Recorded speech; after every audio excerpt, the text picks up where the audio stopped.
For today's headlines, fuel price hikes, Rody action scene. Moscow seeks Beijing help amid biting sanctions. Workers want 1,007 pesos minimum NCR wage. Strong quakes rock Philippines and Indonesia. Electric PUV allocation eyed. Former rebels undergo skills training. Gaming giants exit Russian market. Deadly strikes rock Ukraine despite talks with Russia. Good morning, I am Venice Bautista and this is Tribune News on Q. Today is March 15, 2022, and these are the latest news of this Tuesday morning. The vulnerable transport sector is again the most affected by the new round of hikes in local pump prices of petroleum products, with diesel getting hit by the biggest double-digit increase.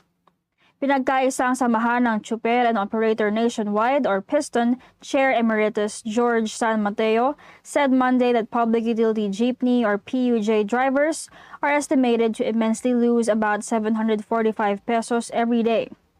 Effective March 15 to 21, motorists will have to shell out an additional 13.15 pesos per liter of diesel, 7.10 pesos per liter of gasoline, and 10.50 pesos per every liter of kerosene.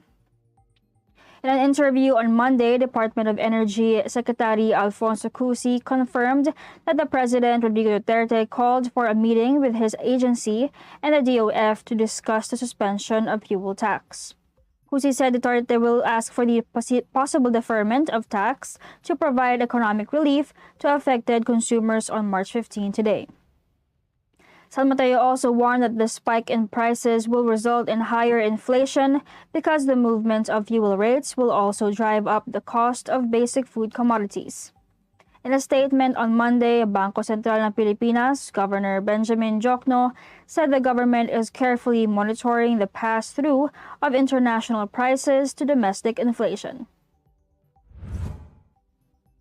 Considered a pariah for its invasion of Ukraine, Russia has turned to its biggest ally, China, for military and economic aid amid a U.S. warning that Beijing would face severe consequences if it helps Moscow evade sanctions. U.S. officials told media that part of Russia's requests was for military equipment as its forces continue to pound even civilian targets in Ukraine in Russian President Vladimir Putin's effort to take the capital Kyiv.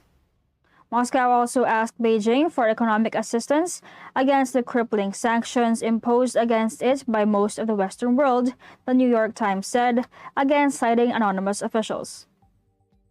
The officials declined to explain exactly what Russia had requested or whether China had responded, according to the reports.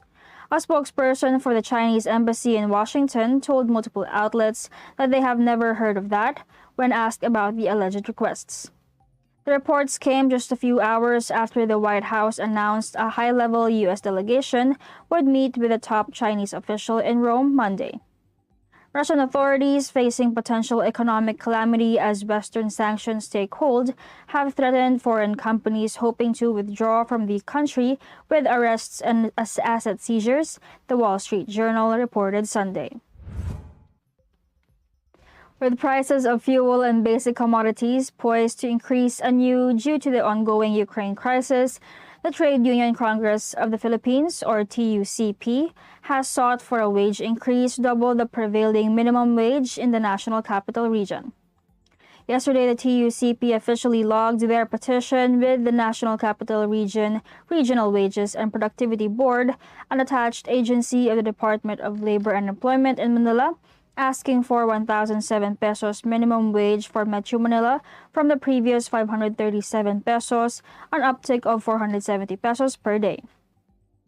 In a press conference, TUCP President Raymond Democrito Mendoza revealed that hunger and malnutrition are now plaguing the more than 5 million minimum wage earners and their families in NCR. He pointed out that since November 2018, or when the last wage order was issued, prices of gasoline, diesel, and kerosene increased by as high as 41%, 24.51%, and 29.37% respectively. Moreover, the labor group said that the present monthly take-home pay of 12,843.48 pesos is far below the 16,625 pesos per month poverty threshold for a family of 5 in the NCR. Before arriving at a conclusion, the NCR-RTWB will call parties, including employers and labor leaders, for a tripartite consultation in the coming weeks to know their concerns over the wage hike petition. Meanwhile, Presidential Advisor for Entrepreneurship Joey Concepcion stressed that the wage hike petition is not possible, especially for micro, small, and medium enterprises who comprise more than 90% of the total businesses in the country. Tribune News on Q will be back after these reminders.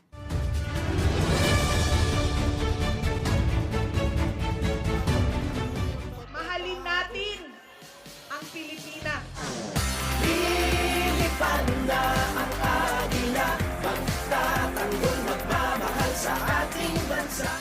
We shall fly, soar, fight, and win! Maasa intay sarap sa'yo.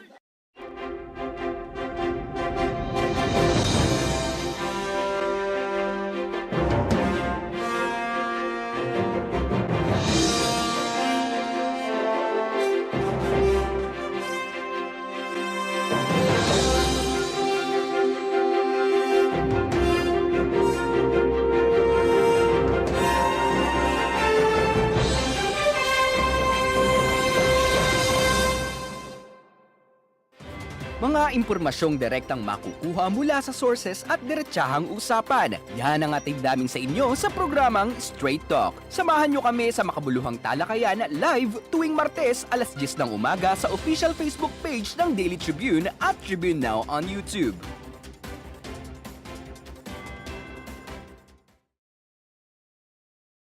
Ang Daily Tribune may digital shows na din. Dahil sa mas lumalaki at mas lumalakas nating tribu, handog sa inyo ng Daily Tribune ang mga programang magbibigay buhay araw-araw. Be informed at mag-good vibes tuwing umaga sa programang Gising Na. Be updated sa news and happenings sa Tribune News on Q. Mas kilalanin pa natin ang mga paborito nyong atleta sa programang The Athletes Tribune. Alamin ang latest entertainment sa programang What's Up. Ma-inspire sa mga kwentong hatid ng Perfect. Search lang ang Daily Tribune sa inyong Facebook at Tribune Now on YouTube. See you there mga katribu!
We're back on Tribune News on Q. Strong earthquakes rocked neighbor countries Indonesia and the Philippines on Monday, but with no damage recorded on both sides of Southeast Asia. A magnitude 6.4 earthquake rocked some areas in Luzon at 5:05 a.m., according to the Philippine Institute of Volcanology and Seismology, or PHIVOLCS. It said damage was not expected, and they added that the quake, with a depth of 29 kilometers, was recorded 107 kilometers north, 77 degrees west of Lubang Island in Occidental Mindoro. Intensity 3 was reported in Quezon City, Taguig City, Mandaluyong City, Makati City, and Intensity 2 was reported in Talisay, Batangas. And now in Indonesia, a 6.7 magnitude earthquake hit off the west coast of Sumatra Island, the United States Geological Survey said. Officials in both countries said there were no immediate reports of casualties or damage, and there was no tsunami threat from either quakes. The one off Indonesia hit at 4:06 a.m. at a depth of 21 kilometers, with its epicenter 167 kilometers west of Sumatra's Pariaman City. Indonesia's National Disaster Mitigation Agency said in a statement that the earthquake was strongly felt for 1 minute and residents panicked. It was felt most strongly on North Sumatra's Nias and Hibala Islands, which are not densely populated and where people often live in wooden houses. Meanwhile, Narvacan Ilocos Sur Mayor Luis Chavit Singson is keen on providing electric public utility vehicles to different parts of the country in a bid to cushion the impact of skyrocketing fuel prices in the country. Singson, who is also the president of the League of Municipalities of the Philippines, disclosed that he had already ordered electric PUV from Korea, saying that his program is eyeing to help drivers earn more as fuel prices continue to increase due to the ongoing conflict between Russia and Ukraine. He added that he will personally go to Korea to follow up on his electric PUV orders and noted that the first batch of the electric vehicles will be utilized in Metro Manila. The Narvacan mayor also said that qualified drivers and operators can avail of the electric PUV and stressed that he will coordinate with the local government units for the smooth delivery and distribution of the electric vehicles. Singson earlier said that he will donate 15 billion peso cash from his own pocket to the public by putting up various livelihood projects and commercial facilities, such as hotels that can generate employment. He added that these will be a soft loan for the drivers with down payment and interest, and that he just wants to help them. The 71st Infantry Battalion recently facilitated basic skills training on commercial baking for women in Sitio Tubalina, Barangay Alfonso Gregorio del Pilar, Ilocos Sur, in line with the celebration of National Women's Month. The program is in coordination with the Department of Trade and Industry of DTI Ilocos Sur through their Pangkabuhayan sa Pagbangon at Ginhawa project, and during the activity, 20 female family members of former New People's Army supporters, together with female Kaibigan troopers, underwent training on making pandesal, ensaymada, and muffins. It also aimed to empower women to improve their knowledge and skills on commercial baking and how to create and manage a small business with their capacity. Aside from the training, DTI Ilocos Sur handed over a 2-layer baking oven gas type and starter kits to the members of Tubalina Women's Baked Goods and Pastries Association and turned over a meat processing machine to the members of the community. Tribune News on Cue will be back. Stay with us.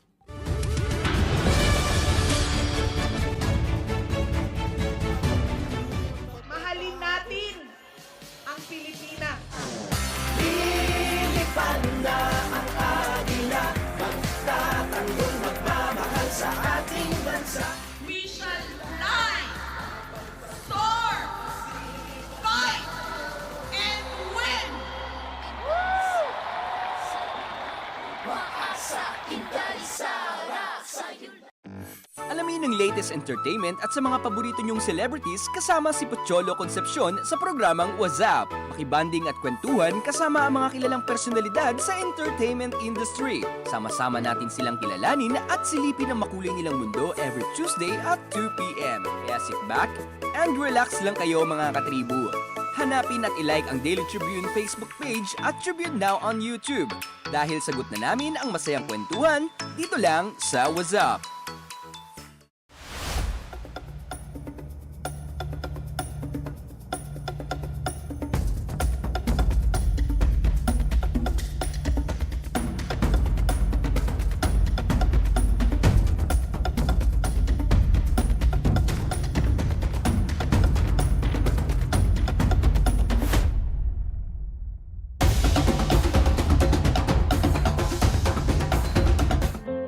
fun and inspiring na kwentuhan? Sagot na yan ng programang Spotlight ng Daily Tribune. Makipagkwentuhan at kilalanin ng iba't ibang personalidad na kilala sa kani-kanilang larangan. Manood at makinig sa mga inspiring stories na kanilang ibabahagi kasama si Nina Ventura at Jojo Silvestre. Be ready ng mamangha at matuwa every Thursday alas 2 ng hapon dito lang sa Daily Tribune Facebook page at Tribune Now on YouTube.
You are still watching Tribune News on Q. Three of the biggest gaming companies in the world, Sony, Microsoft, and Activision Blizzard, have suspended their respective operations in Russia following its bloody invasion of neighboring Ukraine last month. In a statement, Microsoft, the creator of Windows operating system and Xbox, condemned the Russian military campaign, triggering its decision to pull out of one of the largest markets in the world. Aside from suspension of its operations in Russia, Microsoft also stated that it will help Ukraine in its cybersecurity. Sony, meanwhile, has suspended all of its software and hardware sales operations in Russia, including the distribution of the highly coveted PlayStation 5. It delayed the launch of its much-awaited racing game Gran Turismo 7 and pledged a sizable donation to the victims of war. In other news, Russia unleashed a barrage of airstrikes Monday on cities across Ukraine as the warring sides traded blame for a deadly attack in a pro-Moscow separatist region, but made little headway in ceasefire talks. With Russian forces threatening to take full control of several major cities, the fourth round of talks failed to deliver a breakthrough on the 19th day of the invasion, with negotiations to resume on Tuesday. The United Nations estimates almost 2.8 million people have fled Ukraine since President Vladimir Putin launched a full-scale land-on-air assault on February 24. It has recorded more than 600 civilian deaths, including dozens of children, though the true toll could be far higher. Putin's effort to control the narrative over the deadly conflict suffered a blow Monday when a dissenting employee entered the studio during Russia's most-watched evening news broadcast, holding up a poster saying, "Stop the war, don't believe the propaganda." An opposition protest monitor says the woman, an editor at the tightly controlled state broadcaster Channel 1, was detained following the highly unusual breach of security. And on the opposing side of the information war, congressional leaders in Washington announced that Ukraine's President Volodymyr Zelensky would deliver a high-profile virtual address to both chambers on Wednesday, as U.S. lawmakers seek to ratchet up pressure on the White House to take a tougher line over Russia's invasion. And that wraps up the stories this morning, but before we go, we would like to thank the following: SM Store, Araneta City, Department of Tourism, MG Motors, Hina Motors, Security Bank, Empire Eastland Holdings Incorporated, and Overseas Community Affairs Council Member Alan Lin, or Republic of China, for their continued support. Again, this is Venice Bautista on Tribune News on Q. Stay safe, stay healthy, and stay at home. Good morning. Catch the latest news on our website, tribune.net.ph. Follow us on Facebook, Twitter, and Instagram. Subscribe to our YouTube channel, Tribune Now. Download the Daily Tribune app on Apple Store for iOS and Google Play for Android to get the latest and most comprehensive news online. Daily Tribune invites you to join its Viber community, Katribu, to get updates on the hottest news on politics, business, sports, lifestyle, and entertainment. Emoticons of the Tribune mascot Tercito are available on our community Viber.